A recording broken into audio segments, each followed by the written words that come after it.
Okay, just to bring my head back into the space here again, I had an interjection there. I took a phone, quite a lengthy phone call there from someone who maybe in the future might be involved in this larger public debate around really challenging wrongdoing. A really admirable family who've stood up to abusive power and misconduct in this country. I'm going through what I'm going through at the moment. It makes me feel re-nurtured in terms of the objectives that I'm trying to achieve in terms of trying to expose behaviour. So just trying to catch up on what she was just saying to me there.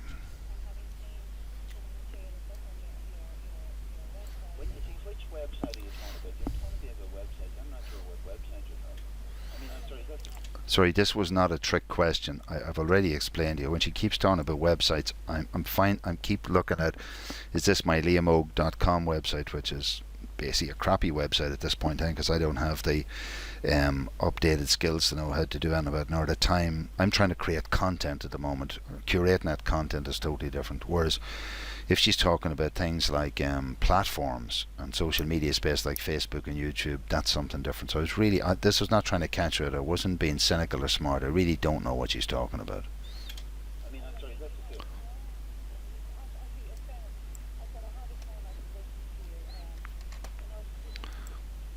So somewhere there she started talking about you have your own something.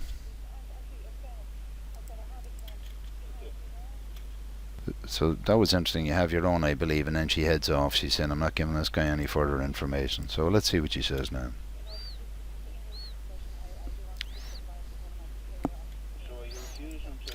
So now we have Paula's heading for touch. She's not going to get involved in this anymore. So we need to find out, how do we exit this conversation gracefully? How do we find, what's the call to action? What am I going to get, Paula? What's she going to agree to do or otherwise?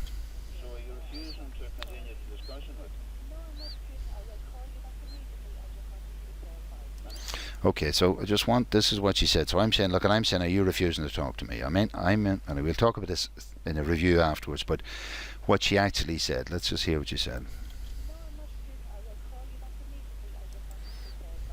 So now here we are, of undertaken number 2. I will call you back immediately. I just want to seek their advice. So I'm not refusing. I'm going to get in from him. I will call you back immediately. All right.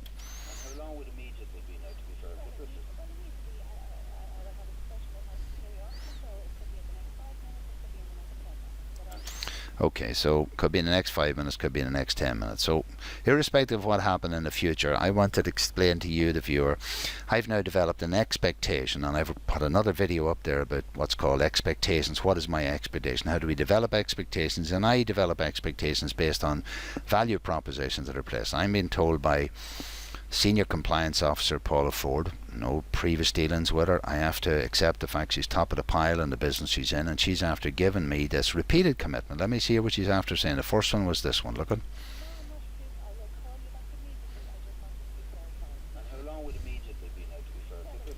So, how long would immediately be?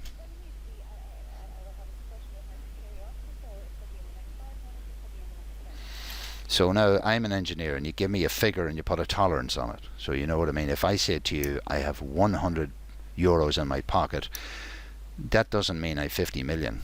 And it doesn't mean I have 2 cents. It means 100 million plus, or sorry, 100 euro plus or minus some defined figure. And if the tolerance is 10%, it's somewhere between 90 and 110. So she's talking to me at 5 or 10 minutes. So it's not unreasonable for me not to think that it'll be hours later or whatever, because this is going to be fairly immediate, and it's an undertaking. She's after saying twice that she's going to do this, and that it's not that I believe her. That's a separate issue. My belief comes from, fool me once, shaming you; fool me twice, shaming me. Trust but verify. Look, it's a life of lived experiences has taught me what I should or shouldn't believe. But my expectation is established by the presentation by the other side, a powerful side. People are paid a lot of money who are supposed to have a lot of legitimacy in this country, setting up a value proposition.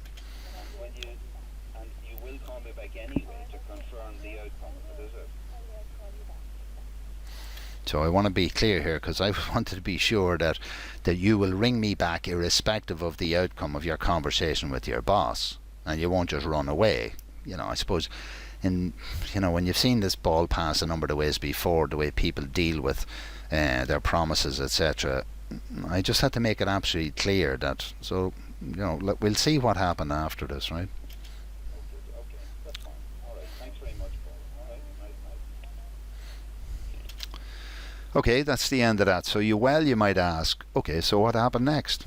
Am I going to wear your ears out by another video? And either sadly or happily, I'm not, because she didn't ring me back. So at that time, I'll have to try and find out. Let me just find out for a moment what the time is. So the call came in at 12:22 on, I think it was, I'll just check that, 12:22 in the day, right? Therefore, it finished after 22 minutes, so that's 12:44. 12:44. So give her 5 minutes, 10 minutes, that's 12:54, and I'll add in 50% tolerance, so I'll say 1 o'clock. In other words, she'll give me an old call before lunch and tell me the outcome. So I think I was expecting a call before lunch. So I didn't get the call, but later, later, I got an email. So I'm going to try and dig that email up, so I'll pause for a moment here. Okay, we're back on message again. So I've dug up this email. So it was the 5th of May. So conversation took place, started at 12:22, ended around 12:44. I expected, as promised, that it would arrive back. She'd come back to me at before 1 o'clock. So it was now 20 to 3. So that's a substantial period of time later. Now you might say to me, Liam, you're a bit hard on all these people. And I say, well, why did she tell me it was going to be immediately in 5 or 10 minutes? Why was I told this? Like if she said, look, I want me lunch and I want to take the day off, whatever it is. I mean, I could have at least responded to that. But I was given a value proposition and it wasn't adhered to. Anyway, the other thing I was told, irrespective of anything else, she would ring me back. So that's the time and date, 12:40 and 42. Let's see what she says. Dear Mr. O'Gogan, I refer to our recent telephone conversation regarding my email of the 4th of May. Right. Okay. It is noted, I love this, it is noted that in the course of my conversation, the authorities are noting your behaviour, Mr. O'Gogan. In the course of my conversation with you, that the call was being recorded by you without my prior knowledge and consent. The facts, absolutely, as stated. Okay, let's move on. Having discussed this matter internally with my line manager, so now we're dealing with Paula's line manager, I am to advise that. I love that. That's just such legalistic terminology. I am to advise what, who, when, where. I am to advise that, as this matter is the subject of an ongoing investigation by this office, all further discussions with you in relation to same will be conducted in writing only. And now we get the rationale. So as not to prejudice our investigation, and in order to ensure our correspondence is restricted to the issues relevant to the complaint this office has received from an individual whose personal data has been made public to you.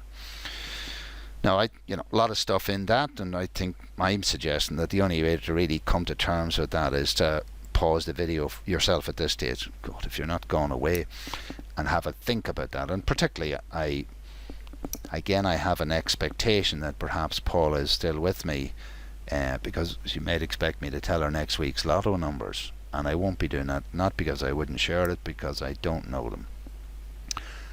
So the first thing I'm interested in is line manager. So it would suggest here that having discussed this matter with her line manager, she's going to advise. So therefore, the discussion with the line manager has led to this outcome. So I'm left saying, I have my wee notebook, I said, I need to know who the line manager is. I need accountability and traceability to that advice.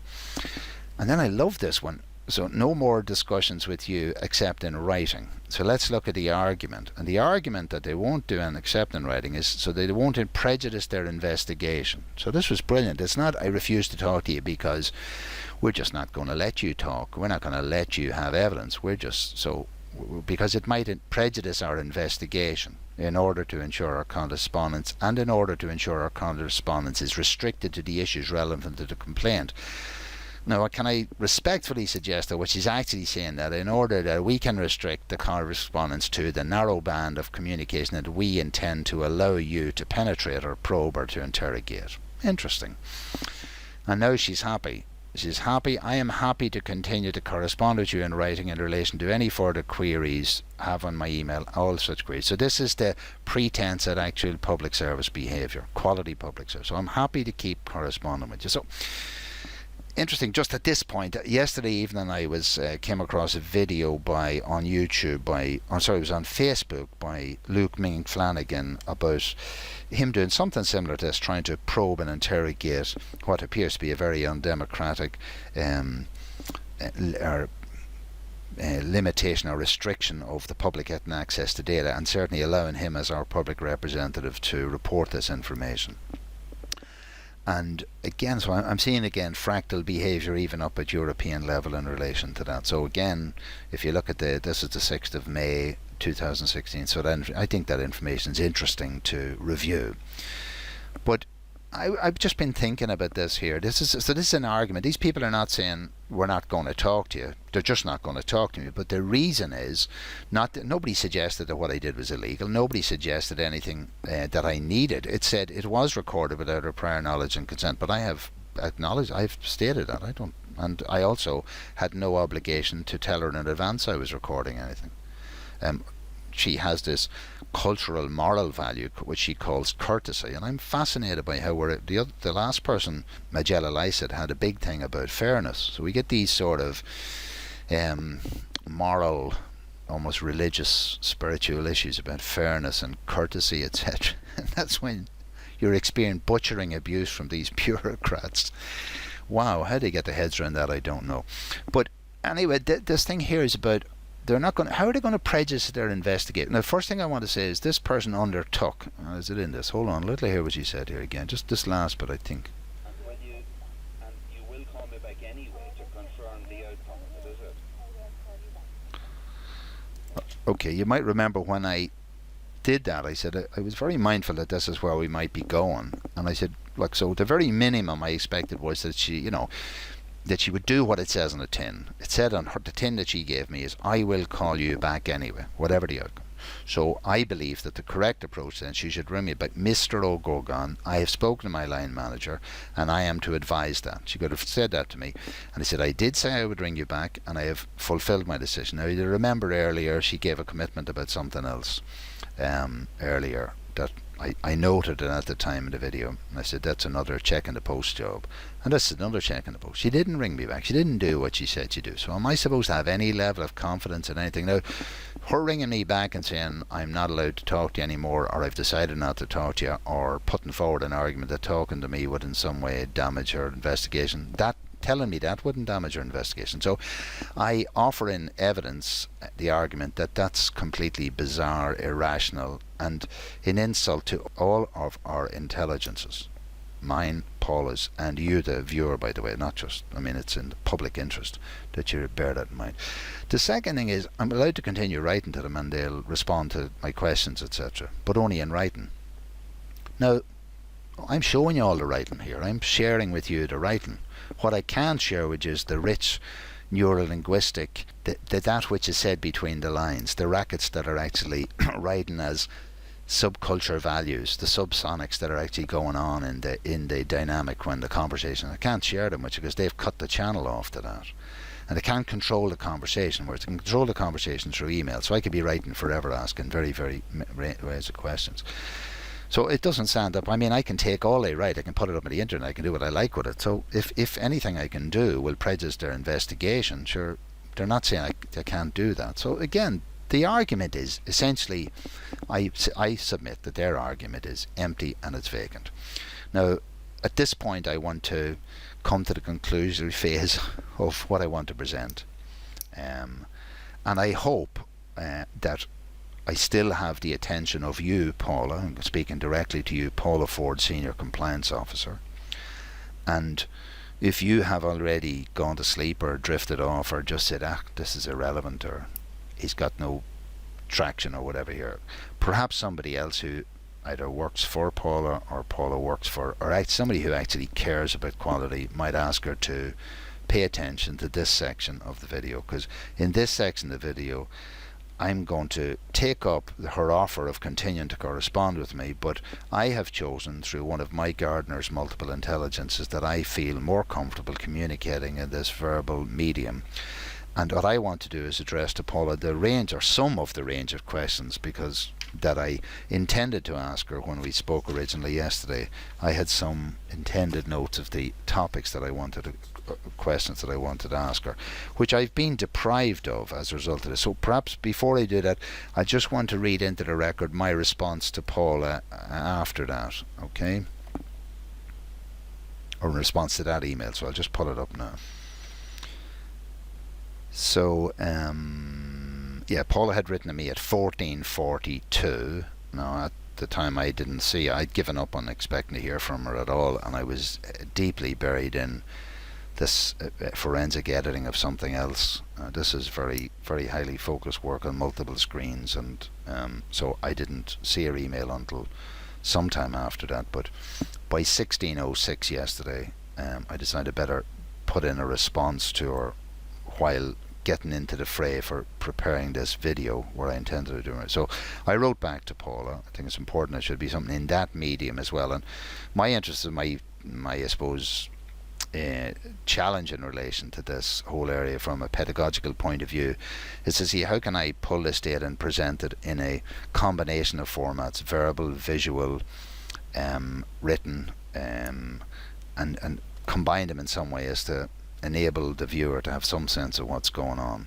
And that's my look at after 25 years or whatever in the lecturing business at the third level and endlessly trying to learn on my own and everything else. This is as good as it gets for me right now. So this is what I'm trying to do. So I said I better put something in writing here. So it said, "Hi Paula, I'm disappointed but not surprised when you broke your undertaking to me, freely given to me during our previous phone call, that you would call me back to confirm the outcome of the conversation with your manager immediately after you having had that conversation." So I think that summates what she actually said, and I played in the audio there. "As you have been so keen yourself to stress the requirement for courtesy, I suggest that you reflect on both your personal and professional lack of courtesy to me by failing to simply do what you said you would do, i.e. call me back. Doing so would in no way interfere with your ongoing investigations, whatever they are." So again, just like in the fractal behaviour by Magella before her, who leaned on this touchy-feely, let's get be fair. Fairness was something that she wanted for everybody else, which wasn't remotely fair to me. So Paula demanded courtesy by me to her, but she wasn't remotely interested in a reciprocal arrangement. So I then remembered, I said, "Please provide me by return email with the name and email contact details for the line manager who has given you directions which you are now following." Now maybe this is a bit presumptive of me that this line manager gave directions, but the result of the conversation with the line manager has led to this new strategy by Paula. So I want to know who this person is. I mean, this person is a public servant. If they made a decision in relation to this which affects this dialogue, then they should be perfectly happy to stand over it. I need to know who the person is. I need to know if there's any recorded information in relation to what that decision would be. And that's what FOI is about. These people should be backing up their material. Now, do I expect that they've written anything down? My experience to date is absolutely not. What we did is introduce the Freedom of Information Act and then employed consultants, paid them lots of public service money to teach them how to beat the act. Is that a bit cynical? Anyway, once more, I must point out to you that if I am to respond to your request in relation specifically to dealing with the requirements of the specific individual who has lodged the complaint in relation to their personal data, particularly as you wish to curtail your engagement with me to the specifics of the complaint made to you, then it will be necessary that you provide me, by return, with enough details to identify which individual is specifically the focus of the complaint in order that I may address your specific requirements. So Paula, if you're listening in there, I've read it out for you again. Unless you tell me what I need to take out, then it is irrational for me to expect that I can meet your requirements. Now, I can meet requirements that you want to place over and above that which you have provided evidence of that I'm supposedly doing incorrectly. And while this might appear to be pedantic, and I just want to make it clear, I think it's important in a moment or so when I finish, I'll introduce some more evidence in relation to something I'm doing in that field. I don't harbour any ill will towards the individuals. I want to move them off the pitch, absolutely. I want their details gone out of the public conversation, but I'm only prepared to do it when I have a public acknowledgement of the fact by the Director General of the CSO that his organisation has broken the law by breaching both the data of those people and of course my personal data. And we need to remember my personal data in this. Just to say that during the conversations with Paula there, she never mentioned the reporting by the CSO to them, or to her, of their breach of my personal data by letting it loose in the ether through this snail mail that they claim to have sent but have no methodology of checking it up, and have said to me up to now it's a mystery to them, and that any of the detailed investigation that they've carried out with their own administration system have not been recorded, or no notes have been taken about any of this. So simply not credible story, bad excuse for the dog eating your homework.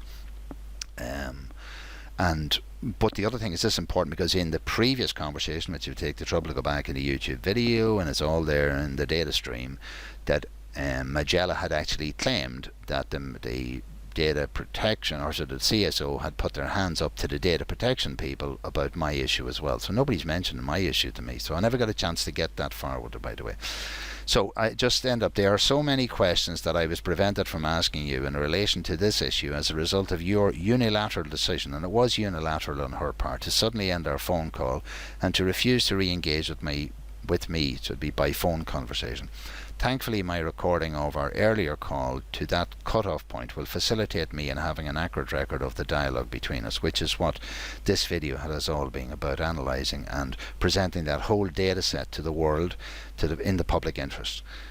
This record I submit is necessary in my dealings with organisations such as yourselves in data protection, based on a very unsatisfactory experience I had with your organisation and a number of months ago. Typos here again are grammatical errors. A process which has also been recorded and is in the pipeline for processing and distribution in the public sphere, all in the public interest. Now, it's interesting that if you go back in the dialogue, Paula had said to me that a work colleague of hers had sent this, so it would appear to me that I have shown evidence there of sending 3 emails that I have found to their data protection. One was to info@dataprotection.ie, which she said was the normal medium of getting information to her, which she said I hadn't done, but again I've shown you the evidence that I had. None of it I intended to bring out the process that are being focused on me at the moment. That wasn't the objective. Was to make people aware for themselves of the dangers that are involved in filling out the census information. And it's important, I'm not some sort of negative person that doesn't support census. I support that we should have right processes before we ask people to divulge personal information. And the other 2 people were Deirdre Kenny, or Deirdre X Kenny, and Paula X Nerney. And if those people sent her the information, because of my previous experience with those people, I can only say that they will have contaminated anything that's involved in this. And again, I'm making that statement, but I'm going to back it up as I've done with this, with the complete data set in relation to that. For example, and I had hoped that you as a senior compliance officer would be best positioned to explain to me what exactly my legal obligations are in relation to discussion, distribution, exposition and data breaches by the CSO. So this is a question to you, Paul. I'm putting it clearly to you. I had hoped during our conversation that you might be able to tell me what I'm entitled, what's my obligation. I mean, I've gone into this thing here, the data protection site, and I've looked around and I can't really see where it tells me to do whatever. So I'm not sure what role I'm supposed to play in this, what I've done wrong, or if I've broken the law, or what am I doing. And whatever I'm not trying to go out here breaking the law. I mean, I'm not trying to go on hunger strike or anything like that. I'm just trying to follow the evidence. That's all I'm trying to do. So again, Paul, I'm asking you, would you please clarify for me what now I have to make sure I get rid of that data, because I've inadvertently put that on the screen, so I just need to know where I am on that so I can come back in and cover that up. That's what I need to do here, guys. That wasn't my intent, so I got to go back to this email here. So I'm asking you, Paula, to clarify, what do you mean when you give me advice? What does that mean? You're advising, or are you suggesting advising? Are you asking, have I done something actually wrong in law? And is there any cognizance been taken about what I'm attempting to do here in the first place? And it's a very clear conundrum that I'm facing. if I were to erase or blur the information which I put up there, which is the only evidence I have of this breach of data by the CSO, until that is significantly and sustainably for all time established that the CSO have broken their own data protection guarantees, it's only at that time that I can take the evidence off the table. And I mean, it annoys me. I've said it. We'll see that the email I've written to the CSO about this. I mean, the people who are delaying this is the CSO, not me. I have made a proposal, and I'll discuss that in a moment, which I believe will meet everybody's requirements. I submit that the most effective transfer of cogent, coherent explanation is in this regard, would best have been served by continuing our phone conversation with you for some which you for some unexplained reason have decided to deny me as a member of the public. Was there perhaps some secretive element in the advice you gave me which cannot be discussed or shared by me to anyone I choose? Please specify what elements they are, if any. I hope that your high status within data protection of senior, or I note your high status within data protection of being a senior compliance officer in this regard. So I'm asking you, Paula, at the end of the day, you talk to me there about, is anyone listening in on this? I want to know your argument in relation to what's supposed to be secretive about this. This is not like a Catholic confessional box. You're a public servant and you were the one to make that statement. I'm a citizen. I'm trying to have a conversation with you about something that I believe is of major public interest, and my experience of you is that you're simply trying to hide that. You're trying to hide from that, and I don't see that that's in the public interest. So I said, in order that I might fully inform myself of my legal obligations and constraints, I require from you, given that you have chosen to constrain the potential of our communication by refusing to speak to me on the phone, that you lay out cogently, coherently and comprehensively the arguments and the relative links that I require in order to make an informed decision. So if you determine that in some way I'm breaching the law and continue to breach the law, and I want to claim, if it's made clear to me how and in what way I've breached the law, and unless I then choose to go beyond the law, at this point in time I don't believe I've broken the law, I need to support that with something. So I'll dig that up here, and I'll bring that up here in a moment. I'll dig it just so I don't lose my train. I want to bring that up. Okay, I'm back here. In coming to my determination about distributing information, I was trying to research some stuff about freedom of information. Long times I've been involved in freedom of information stuff and the Act in 2014, whereas I'd given up on freedom of information for a long time. I just thought it was just basically a con job since Fianna Fáil restricted the original Act, I think of 97, back in the later Act of 2003.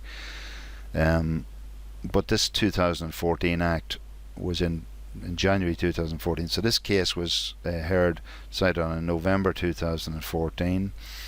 And it's a case reported on the Office of the Information Commissioner website about a decision made by Elizabeth Dolan, senior investigator, who was authorised by the Information Commissioner. So I take her decisions as being the status quo supported by the Freedom of Information Commissioner. And somewhere down here in deciding preliminary matters, she said at the outset it is irrelevant to note a number of preliminary matters.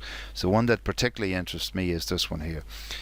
It said here, finally, the release of a record under the FOI Act is understood effectively to be equivalent to its release to the world at large. So here's my interpretation of what that means. If I applied for the information that I was given and I had to invoke the FOI Act and was given that information, then according to this, it said this information is effectively being equivalent to its release to the world at large. So it's a bit like letting gas out of a bottle. It's gone. The genie's gone. There's no question. The idea, it's a fallacy to suggest you could bring it back in.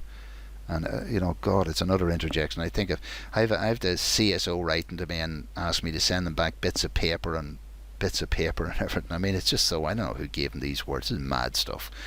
So I've been given information without even going to the Act. The information I was given before I went to the Act. I mean, I haven't even started the freedom of information yet with the CSO. I mean, at some point I will be asking, if I take the trouble to go in there, and I'll be wanting everything that I'm entitled under FOI.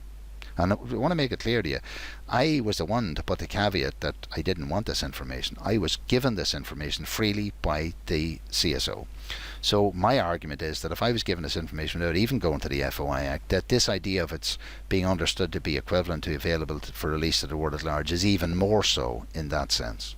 Now remember, it's a lengthy period of time now since the CSO have given me the information and have been cognizant right up to the level of the Director General of their own behaviour in this regard. So, putting their hands up a long time later and saying, what are you doing about this, it simply just sounds very hollow in terms of authenticity and integrity.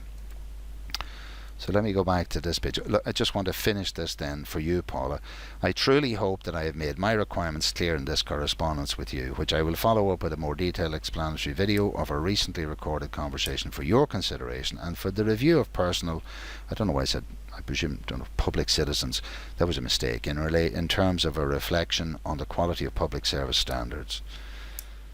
And I do wish I had somebody to edit my written material for me.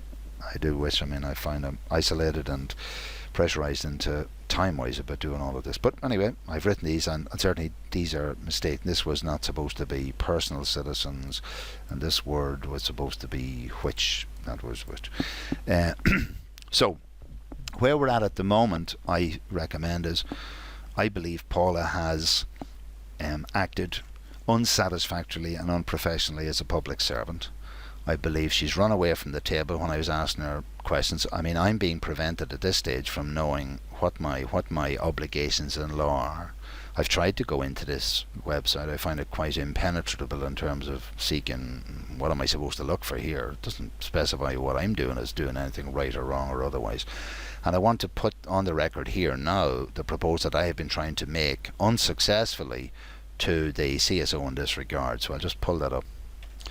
Okay, again, just for the record, so Magella had been writing to me back in 3 days ago asking me to remove this material. She asked me, I also ask you, so let's read it. So 3 days ago, 3rd of May at 16:49, Dear Liam, I am again asking you to remove all personal data relating to third parties concerning Census 216 and associated matters from the internet, please. I also ask you to destroy all electronic material and send any printed material on this matter back to the CSO for destruction, please. Now, I just wonder who created that, framed those sets of words. What is this? Are these people nutcases or something? Send any material back to the CSO. What does that mean? What sort of printed material are they talking about? And I think they're suggesting, how am I supposed to send this stuff back? Am I going to send it through the same snail mail post that they conveniently sent it to me so that it would disappear? This is mad stuff. This is complete mad stuff. Going back to that decision by the Information Commissioner, this stuff is out in the ether. You've got to deal with it. And the other thing is important. The reason it's out there in the ether is to preserve the public interest. That's what its purpose is to make people aware that their information, which is supposed to be legally secured for 100 years, is in the hands of people who have evidentially shown that they're unwilling or incapable or whatever, not so much to retain the data without losing it, but even to acknowledge that.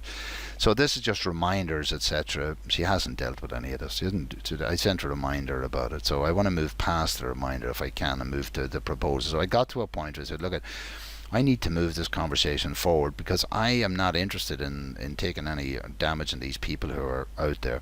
So I just want to say, I said, look, I've been tied up doing all this stuff, these video things. It's very laborious, but I said I've been contemplating on how to remove the personal details from unnecessary public attention, as I do not harbour now or previously any negative views towards them. They too are victims, and that's important. They are also victims, just like I am, of a substandard breach of data by the CSO.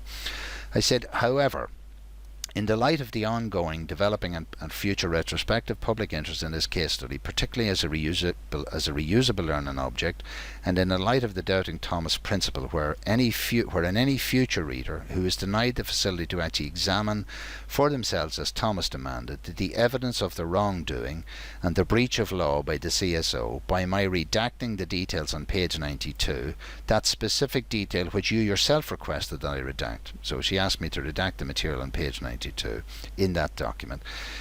there is a significant danger that the CSO will continue as the CSO has done to date to deny the factuality of the existence of this breach in terms of Deirdre Collins' continuing failure to correct. Deirdre Cullen is the chief statistician who has continued to fail to correct the public record as regards to breach of data, continuing and the continuing failure by the Pádraig Dalton, specifically Pádraig Dalton, the CEO or the Director General of the CSO, to ensure that Deirdre Cullen has done so. So again, I've made Pádraig Dalton personally cognizant of the fact that Deirdre Cullen has still failed to clear the public record and tell the truth, because she's telling something that's untrue. She's repeatedly stated that the CSO have never ever given anybody's personal data out. This is simply not true. They're now asking me to take the data back in, stuff that they left out.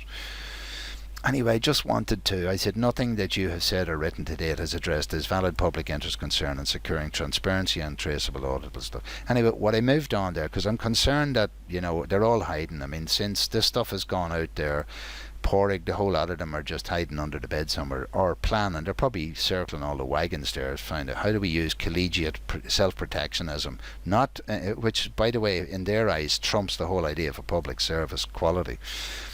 And how do we do that instead of dealing with the problem? Get out front, Pádraig, on front of the problem and deal with it. In light of your failure to be proactive in seeking to protect the individuals while retaining the authenticity of the record. So that's the conundrum. How do we attend the authenticity, the credibility of the material that I have produced, the evidence that I have produced of this significant misconduct and breach of data by the CSO? I have come up with a suggested editing of the document which I submit would comply with your specification as stated during our conversation that I read. So, during the request that I redact the details on page 92. So, I'm speaking now again to you, Paula, just in case you think I am taking account of this. So, I've made a first cut modification to this, and I've suggested that what I will do is the following. So, I'm suggesting that to take this, and I'll put up an example of what I've done. I will take this, and I just see, maybe if I just pull it up on the screen here, let's pause it and see. Okay, jump on this, make this probably a bit more visual. So I had taken page 92 on the PDF document that I posted, which is what specifically these people had asked me to do. Magella Lysett has asked me to do. And I've taken the original document and the data which I supplied specifically to try and get the direct attention of the Director General of the CSO that there's problems here. And also just to say, I had forwarded this material to Robert Watt, who is the Secretary General of the Department of Public Expenditure and Reform. So he is the kingpin of invoking change and transforming of the public service, aided and abetted by Orla Dr. Quinn, who she's there, the regulator. She's regulating all this change. So again, these people have been made cognizant of, done nothing, haven't acknowledged receipt of anything, asleep at the wheel. Titanic stuff all over the place. Anyway, what I had done is I had then taken this, and you will notice this. This is where the names and details were. So these are actually black boxes. Now, this is what professional redacting should be.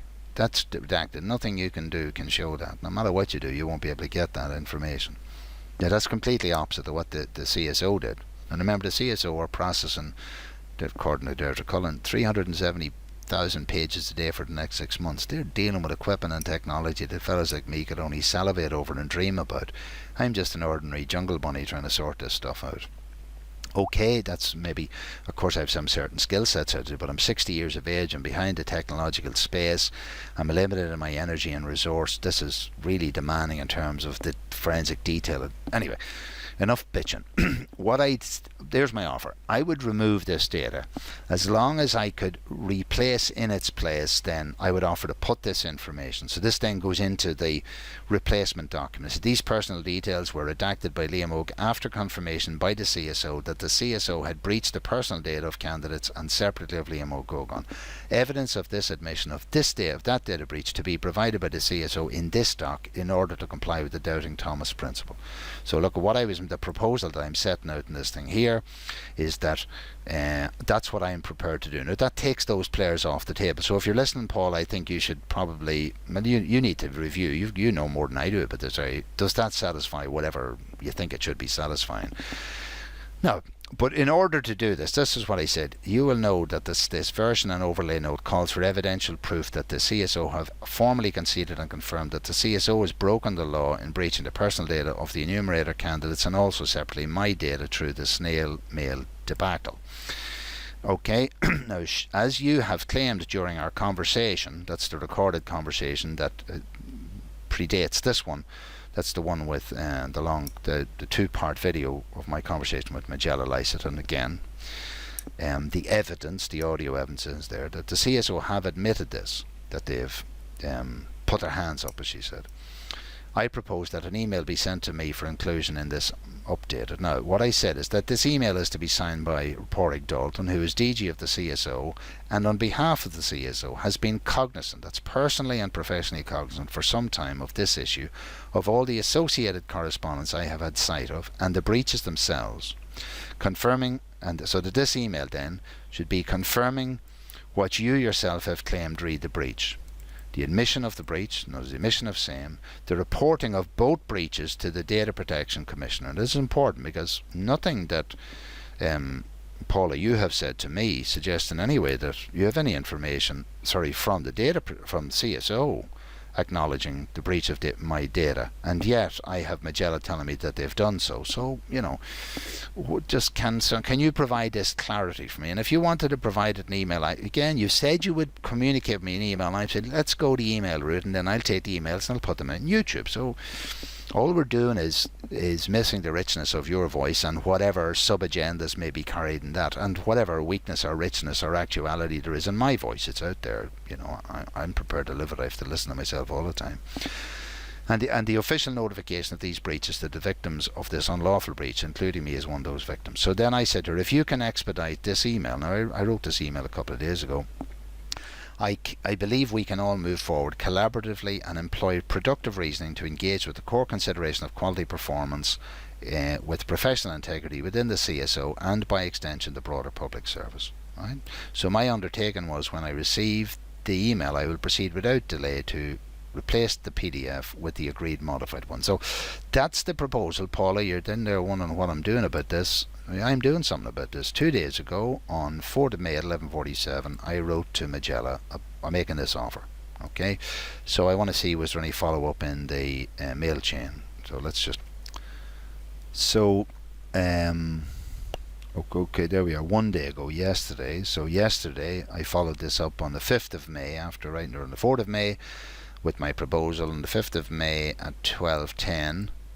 And that must have been just before, that was before actually, Paula. So before you rang me, Paula, I had actually not only sent my proposal but sent a reminder about the proposal. So I said, hi Majella, I note that you have neither responded to my email proposal of yesterday, 4th of May at 11:47, nor acknowledged receipt of same. So again, the idea of professional courtesy or whatever simply doesn't exist in these public service environments. The very minimum, because of maintaining the accuracy and the accuracy and precision and legitimacy of our data trail, I had sought to have an acknowledgement of receipt. So we're not in the we lost the stuff again, because the CSO have already done it to me. They've already lost the data and nobody's doing anything about it.